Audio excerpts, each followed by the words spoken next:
दुनिया तक पर टॉप 5 में देखिए।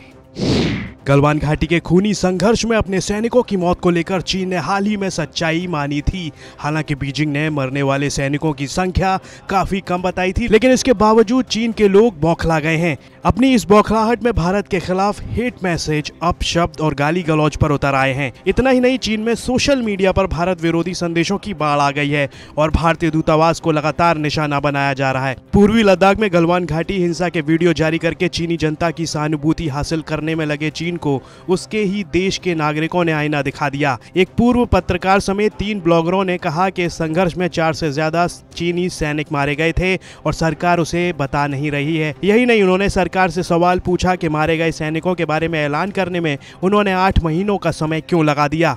चीन ने इसके बाद ब्लॉगरों को अरेस्ट कर लिया है। उनमें एक खोजी पत्रकार और द इकोनॉमिक ऑब्जर्वर के पूर्व जर्नलिस्ट क्यू जिमिंग भी शामिल हैं। चीन ने ऐलान किया कि उसने गलवान घाटी में मारे गए चीनी सैनिकों का अपमान करने वाले 3 ब्लॉगरों को हिरासत में ले लिया है।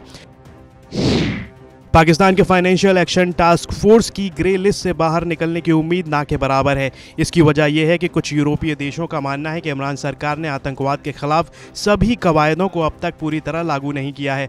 आज से पेरिस में शुरू होने वाली वर्चुअल मीटिंग में पाकिस्तान समेत कई देशों को ग्रे लिस्ट से बाहर करने या उन्हें ब्लैक लिस्ट करने पर फैसला हो सकता है।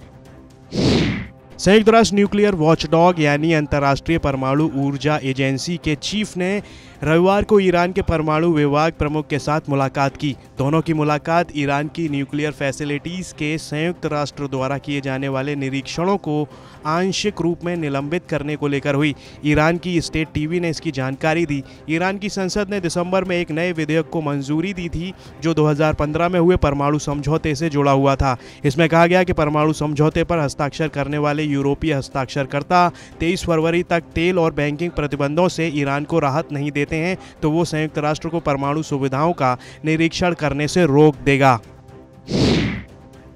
सऊदी अरब ने महिलाओं को समान अवसर देने की दिशा में एक और अहम कदम उठाया। सऊदी सरकार ने आर्म्ड फोर्सेस में रिक्रूटमेंट प्रक्रिया का ऐलान किया, जिसके बाद अब सऊदी सुरक्षा बलों में महिलाओं की नियुक्ति भी शुरू हो जाएगी। सेना समेत तमाम सुरक्षा बलों में महिलाओं को पुरुषों के समान ही वेतन और सुविधाएं दी जाएंगी। सैन्य बलों में महिलाओं की भर्ती के लिए कुछ श्रेणियां तय की गई हैं। उन्हें वही वेतन, भत्ते और सुविधाएं मुहैया कराई जाएंगी जो पुरुषों के लिए निर्धारित हैं। प्रिंस सलमान के 2030 विजन के तहत सऊदी सरकार ने महिला सशक्तिकरण के कई कदम उठाए। इनमें वाहन चलाने की मंजूरी भी शामिल है।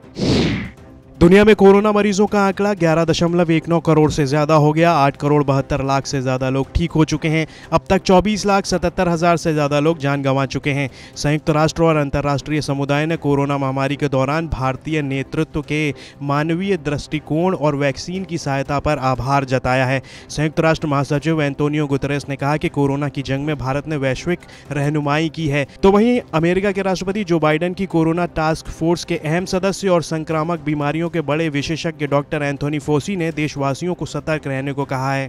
बात करें वर्ल्ड हेल्थ ऑर्गेनाइजेशन की तो उन्होंने तंजानिया की अथॉरिटीज को कोविड-19 से जुड़े हुए डाटा को रिलीज करने को कहा है।